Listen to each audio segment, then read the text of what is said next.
हरे कृष्णा। सभी भक्तों का स्वागत है आज की भगवत गीता क्लास में। आवाज ठीक आ रही होगी। हम मंगलाचरण करते हैं।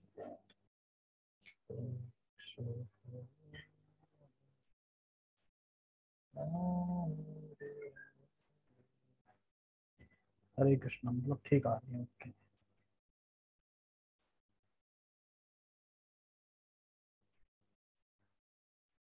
ओके मंगलाचरण। ओम अज्ञानतिमिरान्धस्य ज्ञानञ्जनशलाकया चक्षुरुन्मीलितं येन तस्मै श्रीगुरुवे नमः। श्रीचैतन्यमनोभीष्टं स्थापितं येन भूतले स्वयं रूपः कदा मह्यं ददाति सपदान्तिकम्। वन्देऽहं श्रीगुरुः श्रीयुतापदकमलं श्रीगुरून् वैष्णवांश श्रीरूपं साग्रजातं सहगणरघुनाथान्वितं तं सजीवं साधुवेतं सावधूतं परिजनसहितं कृष्णचैतन्यदेवं श्रीराधा कृष्णपादान् सहगणललिता श्रीविशाखान्विशां च। हे कृष्णा करुणा सिंधु दीनबंधु जगतपते गोपेश गोपिका कांता राधा कांता नमस्तुते। तप्त कांचना गौरांगी राधे वृंदावनेश्वरी वृषभानुसुते देवी प्रणमामि हरिप्रिये। वाञ्छाकल्पतरुभ्यश्च कृपा सिन्धुभ्य एव च पतितानां पावनेभ्यो वैष्णवेभ्यो नमो नमः। जय श्री कृष्ण चैतन्य प्रभु नित्यानंद श्री अद्वैत गदाधर श्रीवासादि गौर भक्त वृंद। हरे कृष्णा कृष्णा कृष्णा हरे हरे हरे राम राम राम हरे हरे। नमो विष्णुपादाय कृष्ण पृष्ठाय भूतले श्रीमते भक्ति वेदांत स्वामिनि इति नामिने। नमस्ते सारस्वते देवे गौरवाणी प्रचारिणे निर्विशेष शून्यवादी पाश्चात्य देशतारिणे। रामाय रामभद्राय रामचंद्राय वेदसे रघुनाथाय नाथाय सीतायाः पतये नमः। हरे कृष्णा। ओके स्टार्ट करते हैं। भगवत गीता यथारूप अध्याय 7 श्लोक क्रमांक 10। तो आज के श्लोक में भगवान बताएंगे किस तरीके से सभी जो जीव हैं, जितने भी समस्त जीव हैं, उन सब का कैसे मैं पिता हूं। बीजम मतलब वो मेरे ही बीज हैं, मेरे ही द्वारा आए हुए हैं। और कैसे मैं जो बुद्धिमान लोग हैं, जो उनकी बुद्धि मेरे से आ रही है, और जो तेजस्वी लोग हैं उनका तेज भी मेरे से ही आ रहा है। तो इसके बारे में भगवान बताएंगे। ज्यादा बड़ा श्लोक नहीं है, छोटा सा है। तो पहले श्लोक पढ़ते हैं। बीजं मां सर्वभूतानां विद्धि पार्थ सनातनम् बुद्धिर्बुद्धिर्मतामस्मि तेजस्तेजस्विनामहम्।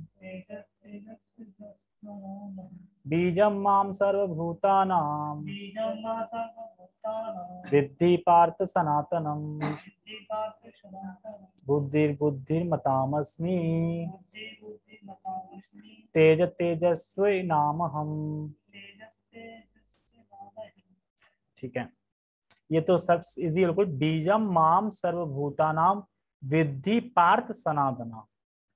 तो कह रहे हैं हे पार्थ मतलब हे अर्जुन, सभी जीवों के आदि बीज मुझे जानो। आदि भी समझते हैं, मतलब मुझसे पहले कौन है? आदि मैं। सभी जीवों के आदि जीव मुझे जानो। कोई पूछे अच्छा पर वो जो बीज है वो है कैसा बीज? कैसा बीज है वो?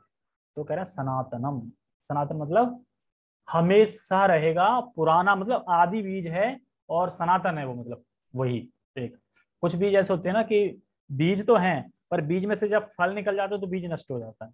लेकिन ये कौन सा बीज है? सनातनम। बीज में से सब कुछ निकल जाएगा, पूरा ब्रह्मांड निकल गया, सारे देवता निकल गए, सारे असुर निकल गए, सारे जीव निकल गए, मतलब सर्व योनिषु कौनते, मतलब सारे योनि निकल गई। लेकिन बीज वैसे के वैसा ही है, बीज खत्म नहीं हुआ है। ठीक है, जैसे आम का पेड़ लगाओ, पहले आम का बीज होता है गुठली, लेकिन जब आम बड़ा जाता है तो गुठली रहती है, ये खत्म फट जाती है ना, फट जाती है और फिर खत्म नष्ट हो जाती है और पेड़ आ जाता है। उस तरीके से नहीं है, बीज मतलब सब कुछ आ भी गया और बीज वैसे के वैसा ही है। ठीक है, ये कहना चाह रहे हैं, इसलिए सनातनम। तो इसको हम ऐसे समझ सकते हैं, श्रीमद् भागवतम में 1.1.3 में, यानी प्रथम स्कंद में प्रथम अध्याय में तीसरे, नहीं, प्रथम स्कंद प्रथम अध्याय तीसरा श्लोक में, सॉरी, प्रथम अध्याय में प्रथम स्कंद में अध्याय प्रथम है, और नहीं, अध्याय प्रथम, अध्याय तीसरा है, सॉरी, 1.1.3, हाँ, तीसरा अध्याय। तो उसमें अवतारों की गणना बताई गई है, मतलब जो 24 अवतार, जो 24 है कि 20 है, जो 24 अवतार है ना, 24 अवतार आए ना, जैसे कि नारद अवतार, परशुराम अवतार, 4 कुमार अवतार, ठीक है, दत्तात्रेय अवतार, ऐसे अवतारों का वर्णन किया गया है उसमें। तो ये सारे अवतार कहाँ से आ रहे हैं? गर्भोदक्षाई विष्णु से, ठीक है, गर्भोदक्षाई विष्णु से आ रहे हैं। तो बता रहे हैं इसमें जितने भी अवतार हैं उनका स्रोत मैं हूँ, जितने भी अवतार आ रहे हैं कृष्ण कह रहे हैं उनका स्रोत मैं हूँ। और गर्भोदक्षाई विष्णु में ये बीज प्रवेश करते हैं, मतलब जितने भी बीज आए सब कृष्ण से आए, और बाद में जब सृष्टि समाप्त होती है तो सारे बीज कहाँ चले जाते हैं? गर्भोदक्षाई विष्णु उनके अंदर चले जाते हैं, ठीक है। और बाद में जब सृष्टि फिर होती है तो फिर निकल आते हैं, मतलब फिर उनकी सृष्टि होती है। तो भगवान सारे अवतार, भगवान से ही सारे अवतार आते हैं, पूरा जगत आता है, पर भगवान की सत्ता खत्म नहीं होती है, ये बता रहे हैं। लेकिन जनरली अगर भौतिक उसमें देखें तो हम कोई भी बीज होगा तो बीज नष्ट हो जाएगा, चीज आ जाएगी पर बीज नष्ट हो जाएगा, लेकिन भगवान की सत्ता कभी खत्म नहीं होती, हमेशा हमेशा बनी रहती है। तो इसीलिए यहाँ पे बता रहे हैं सनातनम, मतलब बीज जो है सनातन है, लगाने के बाद भी रहेगा, सृष्टि फिर से होगी फिर रहेगा, वो सनातन है। और नीचे के लाइन तो बिल्कुल सरल है, बुद्धिर बुद्धि मता मस्मी, मतलब जो बुद्धियों की, जो बुद्धिशाली जो लोग हैं उनकी बुद्धि कहाँ से आ रही है? मेरे से आ रही है। और तेजस्वी नाम हम, और जिन लोगों में तेज है बहुत, तो उनका तेज कहाँ से आ रहा है? वो तेज भी मेरे से आ रहा है। तो यहाँ पे बुद्धि को क्या समझना चाहिए? बुद्धि मतलब क्या? मतलब बुद्धि मैं हूं, मतलब बुद्धि कौन सी बुद्धि में? वो आगे बताएंगे, ठीक है, ठीक है, पहले टेक्स्ट पढ़ते हैं,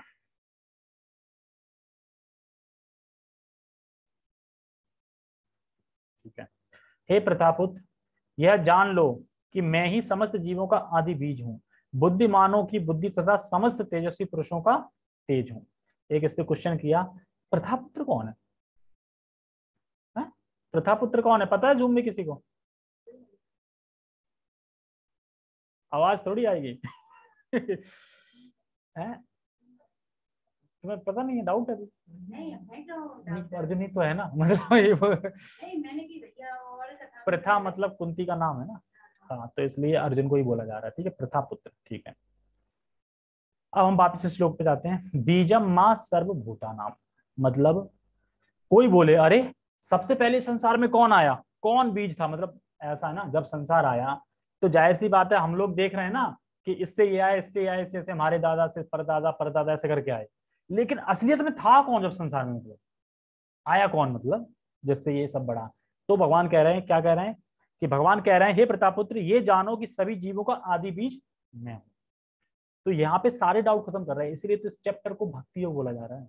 इसमें सारी, मतलब जो भी हमारे, मतलब थोड़ा बहुत डाउट वगैरह हो कि कैसे जगत चल रहा है, कैसे भगवान को जाने, तो भगवान सब मेन चीज बता रहे हैं इसमें। वो बता रहे हैं ना, जल का स्वाद मैं हूँ, कितनी अंदरूनी बात बता रहे हैं, जल का स्वाद है, रस है, वो मैं हूँ। तो इसीलिए तो 7वां बीच का चैप्टर है ना बिल्कुल, तो इसलिए इसमें बिल्कुल भक्ति योग है, बिल्कुल बढ़िया तरीके से। तो भगवान कह रहे हैं आदि बीज मैं हूँ। अब कोई बोले पहले अंडा आया मुर्गी आई, वैसे दोनों भगवान से आए, आदि बीज है ना, सारे बीज कहाँ से आए? मान लो अंडा एक बीज हो गया, वो भगवान से आया, लेकिन जो मुर्गी बनी वो भी तो योनि है ना, वो योनि कहाँ से आई? वही भगवान से आई। तो अंडा मुर्गी दोनों भगवान से आई, आई कि नहीं आई? मतलब जितने भी 84 लाख योनियां हैं वो कहाँ से आई? भगवान से आई, भगवान ने बनाई। लेकिन जब ब्रह्मा ने मनुष्य को बनाया था तो भगवान बड़ा खुश हो गए, तो ये मतलब इसमें सारी क्वालिटियां सब कुछ है, ये मुझे प्राप्त कर सकता है, मतलब मनुष्य में सारी चीज दे दी गई है, विवेक बुद्धि मन सब कुछ, बाकी जानवरों में विवेक नहीं दिया है, बाकी बस ऐसे ही होता है। तो कोई भी, मतलब जितने भी योनि बनाई उनने, तो मतलब भगवान कह रहे सब ऐसे ही, लेकिन जब मनुष्य बनाया तो बड़ा खुश हुए थे कि हाँ। तो दोनों का ही बीज कृष्ण से आया है। तो सारे प्रकृति में जितने भी जीव हैं उनका बीज प्रदान करने वाला मैं पिता हूं। तो क्या कहते हैं, आगे श्लोक आएगा, अहम बीज पदा पिता सर्व योनि से कौन थे, मतलब हे अर्जुन, सारे जो योनि हैं उनका, मतलब अहम बीज पदा पिता, मतलब उनका पिता मैं हूं। तो यहाँ पे हम समझ सकते हैं कि हमारे फादर, कॉमन फादर, सबके कॉमन फादर कौन है? कृष्ण है। नीचे की लाइन में बोल रहे हैं विद्धि पार्थ सनातनम। तो भगवान कहते हैं कि इस सनातन पृथ्वी पर जितने भी कुछ दिख रहा है, ये जो पृथ्वी है, सनातन पृथ्वी, पृथ्वी का भी नाश नहीं होता। मतलब जैसे हम सोचे ना, अच्छा अब सत्युग आएगा तो क्या सब नष्ट हो जाएगा? नहीं होगा, नष्ट कुछ नहीं होगा, सब खत्म हो जाएंगे। जो बड़ी बड़ी बिल्डिंगें दिख रही हैं सब तबाह हो जाएंगी, खत्म हो जाएंगी, फिर से सत्युग स्थापित हो जाएगा। गिने चुने भक्त लोग ही बचे होंगे, जो भगवान के भक्ति में लगे होंगे, भगवान की पूजा पाठ में लगे होंगे, वही बचेंगे, बाकी सब खत्म हो जाएंगे। तो गिने चुने बचेंगे, 10-15 जो भी बचेंगे, मैन लास्ट में बिल्कुल वो बचेंगे। वहां से सत्युग स्टार्ट होगा, तो कोई है नहीं कोई, तो वहां से फिर धीरे धीरे पॉपुलेशन स्टार्ट होगी, फिर अच्छे लोग होंगे ना, फिर ध्यान से भगवान पाया जाएगा, तो ऐसे सत्युग स्टार्ट होगा। ऐसे नहीं है कि पता चले कि अभी कोई नदी आएगी पूरा तबाह हो जाएगा। हाँ वो बचेंगे, मतलब मैन वो बचेंगे, बाकी सबका सफाया हो जाएगा। वही तो कह रहे हैं, देखो कह रहे हैं कि अभी सुधर जाओ, नहीं तो फिर कल के अवतार आएंगे, अपना क्या चलाएंगे? फिर तलवार चलाएंगे, अपनी फस्सा चलाएंगे अपना सीधा, किसी को मतलब गाजर मूली की तरह सबको काटेंगे एकदम लास्ट में। लास्ट में जब 10,000 साल रह जाएंगे कलयुग की लास्ट तक, जैसा अभी मतलब वही है कि वो अपने कर्म के हिसाब से है ना, वो तो भगवान कल की रूप में आ रहा है। हाँ तो कुछ ना कुछ तो होगा भगवान के हाथ मारे जा रहा है, ये तो है।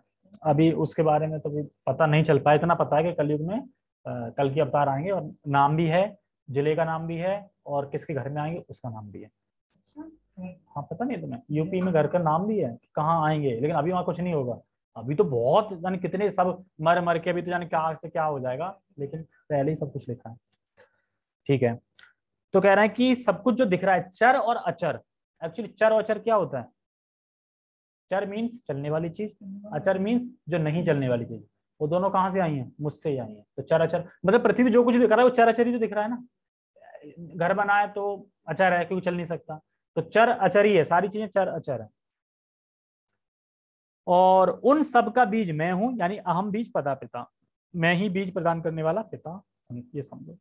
फिर कह रहे हैं बुद्धिर बुद्धि मतास्मि, मतलब भगवान कहते हैं बुद्धिशाली जीव की बुद्धि भी मैं हूं, और तेजस तेजस्वी नाम हम, मतलब जो व्यक्ति बड़ा तेजवान दिखता है, तेजवान दिखता, मान लो किसी की बुद्धि बड़ा तेज है, कंप्यूटर बना दिया, अभी कंप्यूटर बनाया तो बुद्धि से ही ना, बुद्धि कहाँ से आ रही है? बुद्धि कौन दे रहा है? कृष्ण दे रहे हैं बुद्धि, इस तरीके से। तो बहुत से लोग कई प्रकार के प्रोडक्ट लगाते हैं, है ना, हम हैंडसम दिखें, अच्छे दिखे, तेज आए, और फिर भी रोते रहते हैं, फिर भी तेज नहीं आता। और भक्तों को देखो तो वो कुछ नहीं लगा रहे हैं, तेज ही तेज है उनके अंदर। तो तेज कहाँ से आ रहा है? वो मतलब जहाँ भगवान उपस्थित होते हैं, जहाँ भगवान है, भगवान भक्ति होती है, तो वहां पे तेज ऑटोमेटिकली आ जाता है। लेकिन भक्त भगवान का नाम लेते हैं तो एकदम चमक दिखती है, तेजवान लगते हैं, तो भगवान के आने से तेज आ जाता है। तो भगवान हमें तेज और बुद्धि भगवान ही प्रदान करते हैं। हे प्रतापुत्र, ये जानो कि मैं ही समस्त जीवों का आदि बीज हूं। तो बता रहे समस्त जीवों का मतलब क्या है? यहाँ पे ये बात नहीं हो रही हिंदू मुस्लिम सिख, समस्त जीवों का बीज मैं ही हूँ। समस्त मतलब सारे, ये नहीं कि सिर्फ मुस्लिम सिर्फ हिंदू के हैं भगवान, सिर्फ हिंदू के लिए गीता है, ऐसा कुछ नहीं। गीता एड्रेस करती है सोल को, मतलब आत्मा को। तो कृष्णा की, आप कोई पूछा अच्छा तो कृष्ण के कितने बच्चे हुए, तो बता सकता है कितने बच्चे हैं? अरे हम बीज पदा पिता, कृष्ण पिता है ना, हम सब बच्चे हो गए, तो कितने बच्चे हैं कृष्ण के? इनफाइनाइट, मतलब अनगिनत, पूरा जगत उनका है। ठीक है, कुछ लोग तेज होते हैं, बुद्धि होती है, तो ये बुद्धि भी कृष्ण से आ रही है। तो कभी भी हमें बुद्धि पे घमंड नहीं करना चाहिए। कभी भी कोई भी चीज आविष्कार कर लें, कोई भी चीज बना लें, अच्छी बना लें, तो हमें वो समर्पित करनी चाहिए कृष्ण को, गुरु को, क्योंकि हमारे बस की नहीं है, बुद्धि वही दे रहे हैं। जैसा एग्जाम्पल हिरण्यकशिपु, हिरण्यकशिपु क्या बोलता था? मैं अपनी बुद्धि से ऐसा वरदान मांगूंगा कि मैं अमर हो जाऊं। बुद्धि बुद्धि तो लगा रहा था ना, लेकिन वो ये भूल गया कि बुद्धि तो भगवान ही दे रहे हैं ना। तो बुद्धि से उसने क्या क्या लगाया? ना दिन में मरूं, ना रात में मरूं, ना बाहर ना अंदर, ठीक है, ना 12 महीने में किसी से ना मरूं, ना किसी जीवित चीज से मरूं, ना किसी मरी चीज से मरूं, और भी पता नहीं क्या क्या मांगा था। तो फिर भगवान नरसिंहदेव आते हैं तो, हाँ, ना अस्त्र से ना शस्त्र से, तो भगवान उसे गिनाते हैं, तूने क्या मांगा था? दिन में ना रात में, अभी क्या है? संध्या। तूने बोला था ना ऊपर ना नीचे, कहाँ है? बीच में, मेरे घुटनों पे, मतलब जांघों पे। अच्छा, और क्या मांगा था? ना शस्त्र से ना अस्त्र से, नाखून क्या शस्त्र है? ना अस्त्र है, ठीक है। ना जीवित चीज से ना मृत चीज से, तो नाखून जीवित भी नहीं है, मृत भी नहीं है ना, जीवित मृत नहीं है ना, काट तो दर्द नहीं होता, लेकिन बढ़ भी रहे हैं, जीवित मृत दोनों नहीं है नाखून। नाखून, ठीक है, और कह रहा है कि 84 लाख योनियों में से किसी से ना मरूं। तो देख रहे ये कौन सा रूप है, ये तो 84 लाख में है ही नहीं, ऊपर शेर मतलब और नीचे मनुष्य, ये तो है ही नहीं ना, 84 लाख योनि में है ही नहीं, काउंट ही नहीं है, तो ये नहीं। तो इस तरीके से मरा, कह रहा 12 महीने में किसी से ना मरूं, तो पुरुषोत्तम मास अधिक मास में मरा, ठीक है। तो फिर समझ में आ गया ना कि कितनी बुद्धि लगा लो, बुद्धि कहां से आ रही, बुद्धि के बुद्धि देने वाले कौन है, तो भगवान हो, उससे ऊपर है, तो इसलिए कभी बुद्धि पे घमंड नहीं करना चाहिए। और दो प्रकार के लोग होते हैं, एक बुद्धि मतलब जिसमें बहुत तेज होते हैं, और एक में बहुत तेज होता है, तो दोनों ही कृष्ण से आते हैं, ठीक है। और मैं यहाँ पे कुछ टेक्स्ट में कुछ समझाऊंगा, तो इससे समझ में ना परपट प्रभुपाद जी का इजी हो जाएगा बिल्कुल। देखो सबसे पहले इसमें चर अचर आया था, तो चर का बता ही दिया मैंने, चर मतलब चलने वाले प्राणी, अचर मतलब नहीं चलने वाले प्राणी। एग्जाम्पल, जैसे कि अगर कोई बोले अहम बीज पदा पिता, मतलब सारे जीवों का बीज मैं हूं, तो भगवान एक हैं और कैसे इस पूरे में विद्यमान हैं और कैसे कार्य कर रहे हैं, तो उसको एक हम समझा रहे थे। सूर्य जैसे आकाश में रहता है, लेकिन अगर घड़े रखे हों, घट रखे हों, बहुत सारे घड़े रखे हों, पॉट रखे हों घड़े के, तो सूर्य सब पोर्ट में दिखेगा ना, लेकिन सूर्य तो एक ही है ना। तो इसी तरीके से हमारे अंदर परमात्मा तो है, लेकिन वो परमात्मा आ कहां से रहे, सूरज से तो आ रहा है ना, सूरज ही तो दिख रहा है, अलग अलग दिख रहा है सूरज सब में। तो उसी तरीके से कृष्ण से परमात्मा आए और परमात्मा दिख रहे हैं अलग अलग, है एक ही, वो तो एक ही ना वहां से। तो इस तरीके से हम समझ सकते हैं कि वो सभी के हृदय में है, पालन पोषण कर रहे हैं, इच्छा के हिसाब से पूर्ति कर रहे हैं, सब कुछ कर रहे हैं, कृष्ण से आया है। तो इसमें उन्होंने एक चीज और बताई थी कि जैसे जो कनिष्ठ भक्त होते हैं, मध्यम भक्त होते हैं, तो इसके बारे में डिस्कस करते हैं थोड़ा। कनिष्ठ भक्त वो होते हैं जो भगवान को देखते हैं विग्रह में, मतलब भगवान को देख रहे हैं विग्रह में, जो विग्रह बन जाते हैं भगवान को देख रहे हैं, और बाकी से राग द्वेष है संसार में, ये दुश्मन है मेरा, ये है, ये वो है, लेकिन भगवान को मान रहे हैं, हाँ विग्रह में भगवान है। ये होती है कनिष्ठ की लेवल, कनिष्ठ लेवल मतलब स्टार्टिंग, भक्ति का स्टार्टिंग एकदम कनिष्ठ। कनिष्ठ बात है माध्यम, तो कम से कम मध्यम अधिकार पे हमें पहुंचना चाहिए, मध्यम अधिकार पे पहुंच पाएंगे तो ही हम भगवान की प्राप्ति कर पाएंगे, अगर कनिष्ठ भी रहेगा तो नहीं कर पाएंगे। मध्यम अधिकार तो होना ही चाहिए, तो मध्य अधिकार में क्या क्या चीजें हैं वो बता रहे हैं। तो ये नेक्स्ट लेवल है, इसमें राग द्वेष से मुक्त हो जाता है, मध्यम अधिकार पे आने के बाद राग द्वेष खत्म हो जाता है, कि कौन मित्र है, सब एक्चुअली सब परमात्मा, सब मतलब सबके हृदय में परमात्मा ही है, परमात्मा की दृष्टि से देखता है वो, राग द्वेष की दृष्टि से खत्म हो जाती है। और जो पढ़े थे ना वैष्णव में 6 प्रकार के आदान प्रदान करते हैं, गिफ्ट देना चाहिए, ठीक है, उपहार देना चाहिए, उपहार लेना चाहिए, शास्त्र की चर्चा करनी चाहिए, ये सब चीजें होनी चाहिए। जैसे कि जो भक्त हैं उससे मैत्री रखनी चाहिए, और जो मासूम लोग हैं, मासूम मतलब कि जो भक्ति के बारे में जानते नहीं, इनोसेंट है मतलब, उनको भक्ति के बारे में बताना चाहिए। और जो कृष्ण के द्वेषी हैं उन्हें हरे कृष्णा बोल के उनकी उपेक्षा कर देनी चाहिए। उपेक्षा मतलब कि बस हरे कृष्णा बोल दिया, मतलब नहीं उनसे कोई। तो इतना अगर हम कर लेंगे तो ये मध्यम अधिकार आ गया, राग द्वेष से मुक्त। 6 चीजें बताई थी जिसमें आदान प्रदान, भक्तों से मैत्री, ठीक है, और जो जो कृष्ण के द्वेषी हैं उनसे उनकी उपेक्षा करेंगे। तो हम भक्त बने नहीं है, मान लो कि हम भक्त बने नहीं बने, लेकिन अगर भक्ति का प्रचार करेंगे तो लोग भक्त बनेंगे। तो कैसे बन रहे हैं फिर वो, हम तो भक्त है ही नहीं, लेकिन अगर प्रचार करेंगे तो भक्त बन रहे हैं ना, प्रचार करने से भक्त बनते हैं, ठीक है। तो यही है भक्ति का प्रोसेस। तो प्रभु जी बोलते हैं कि इस पूरे ब्रह्मांड में हमें ब्राह्मण की बहुत जरूरत है, कि जो आके मतलब जो आके समझे शास्त्रों को और फिर समझाए दूसरों को, क्योंकि बहुत कम लोग हैं ना समझने वाले। कितने लोग होंगे, मान लो माइनर में बिल्कुल है भक्त, बाकी तो पूरी जनता उसी में लगी, 4 चीजों में लगी हुई पड़ी है। तो कह रहे थे कि ठीक है भगवान सबका पालन कर रहे हैं, और हम बीज पता पिता सब कुछ भगवान से आया है, पर कैसे आया थोड़ा और डिटेल में बताओ, मतलब किस तरीके से आया, कैसे आया था, मतलब स्टार्टिंग से बताओ कि आया कैसे मतलब। तो सबसे पहले क्या है, प्रधान, प्रधान होता है, प्रधान पढ़ा था पीछे।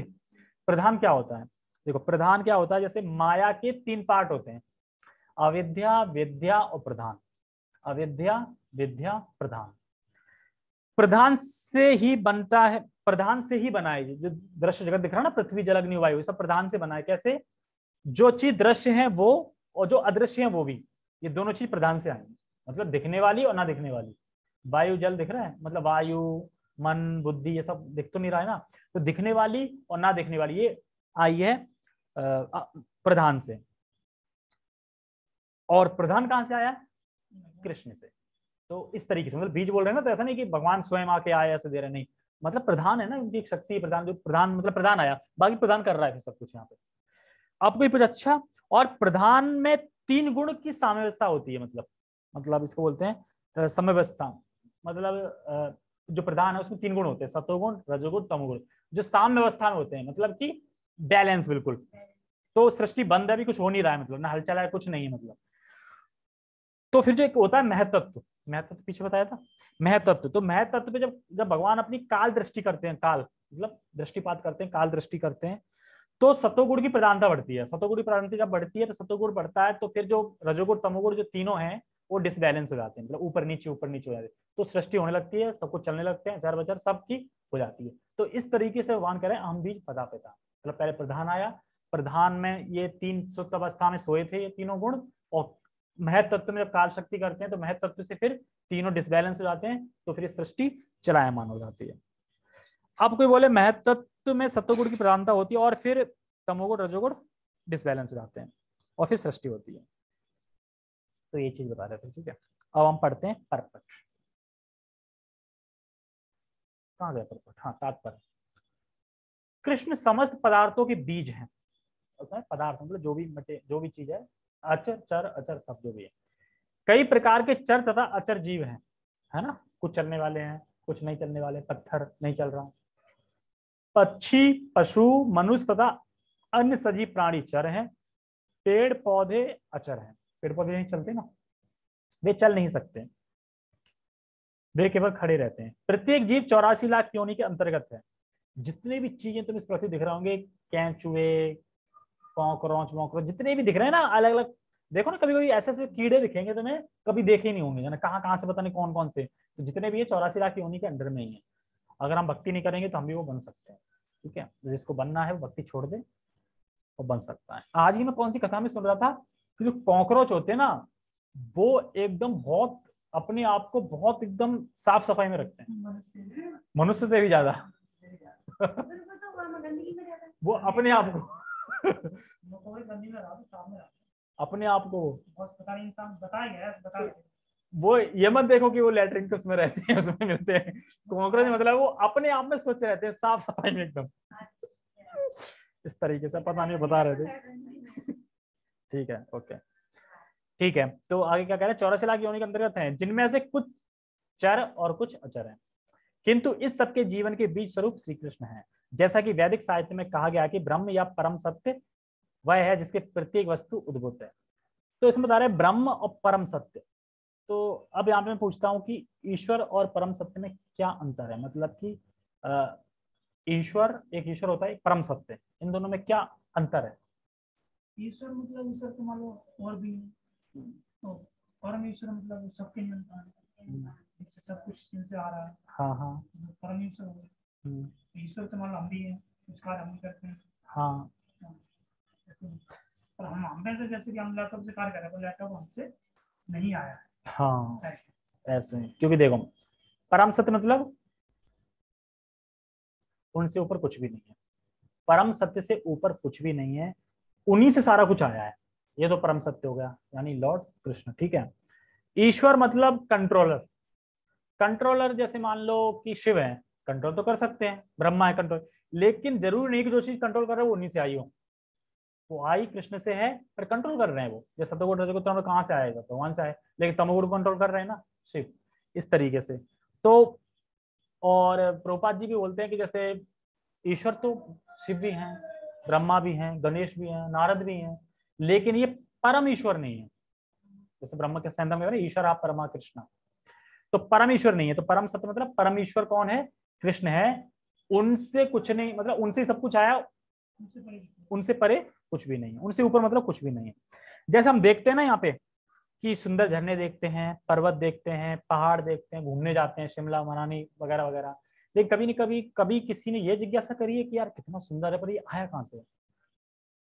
मान लो कि वहां पे मेंटेनेंस कर रहे हैं लोग, लेकिन उनने तो उत्पन्न नहीं किया ना अपने देश से। पहाड़ हो, झरने हो, ये क्या उनने बनाए या उत्पन्न करे उनने? नहीं ना। तो ये कहाँ से आए? तो ये जिज्ञासा अगर कोई करे ना तो कहाँ से आए, तब वो पहुंचेगा कृष्ण पे जाके पहुंच जाएगा फिर। अच्छा, सब कुछ वहां से आया।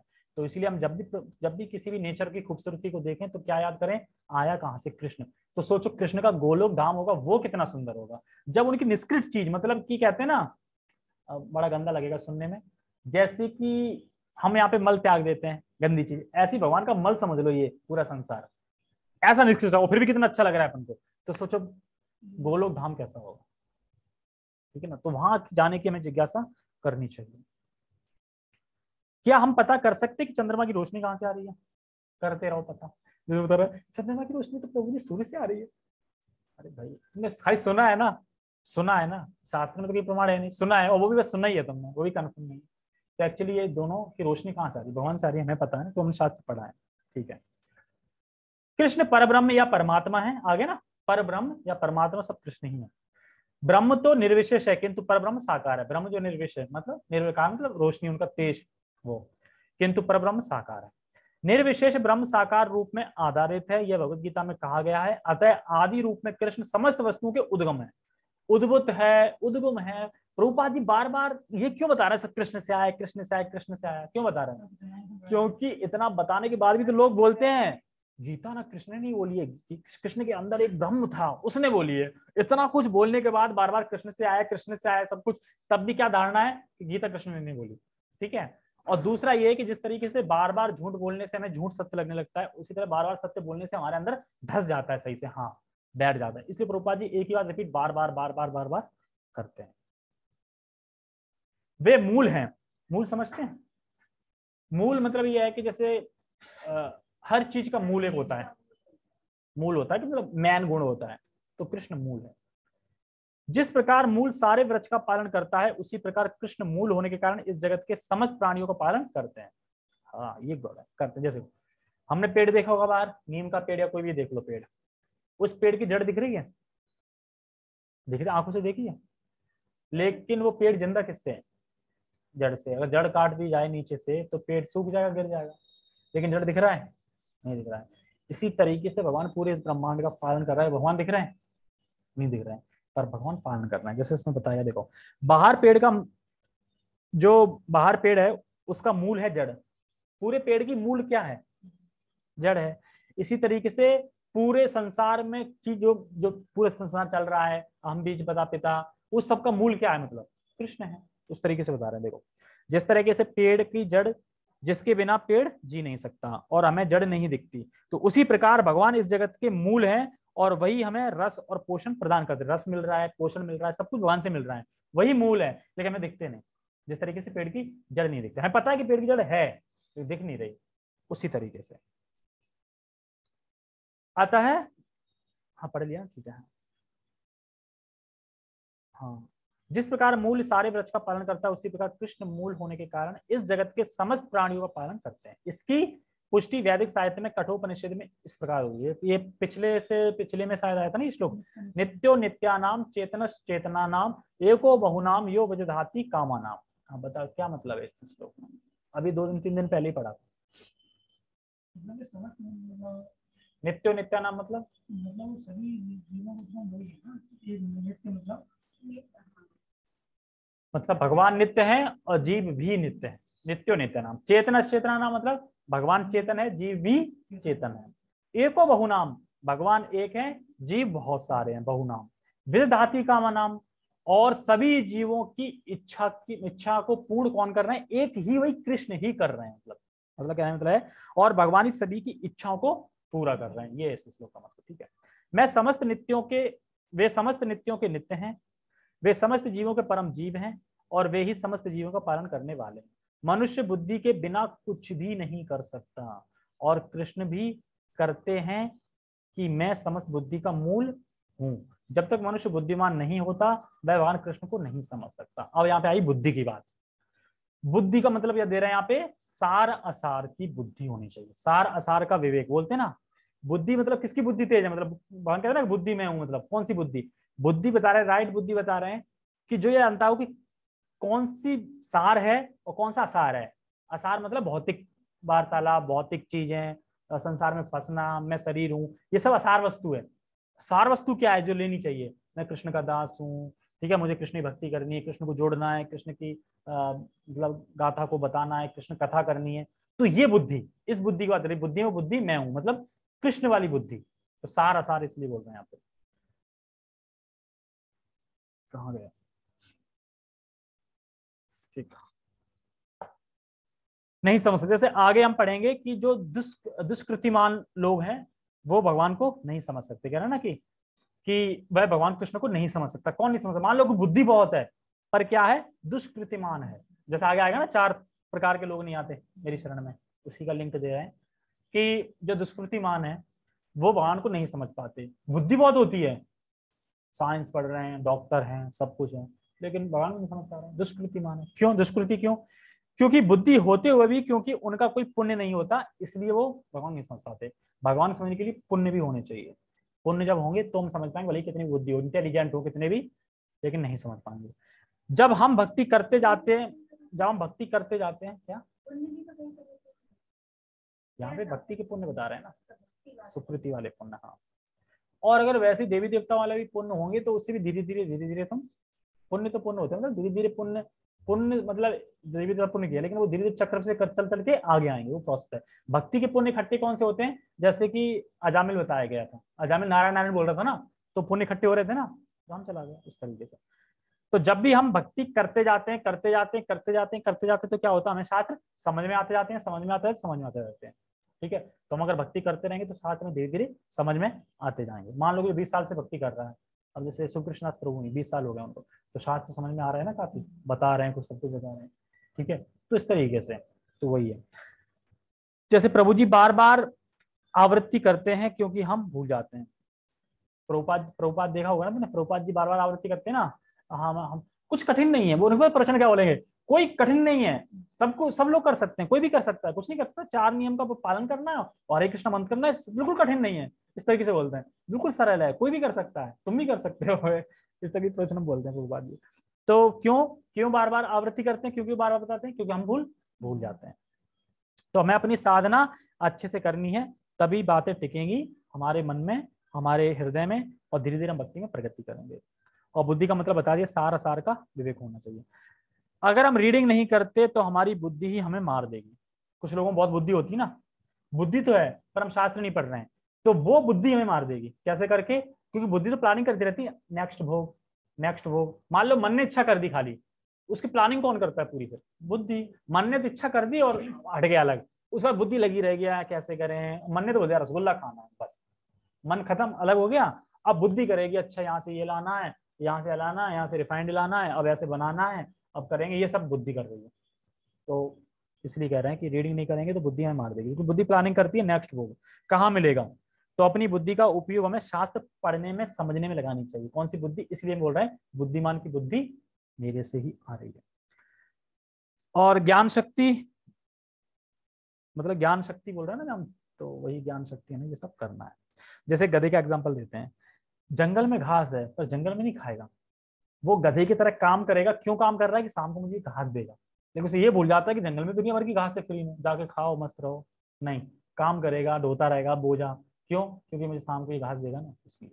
तो उसी तरीके से हम जीव हैं, लगे पड़े हैं। क्यों? सैलरी मिलेगी, पैसा मिलेंगे तो हम खाएंगे, और बाकी जो हमारा सच्चा सुख है, कृष्ण के धाम जाना, वो भूल जाते। ठीक है, बहुत बहुत धन्यवाद सबका। हरे कृष्णा। जगत गुरु श्रील प्रभुपाद की जय। श्रीमद् भगवद गीता की जय। निताय निताय गौर प्रणते। हरि हरि बोल। हरे कृष्ण।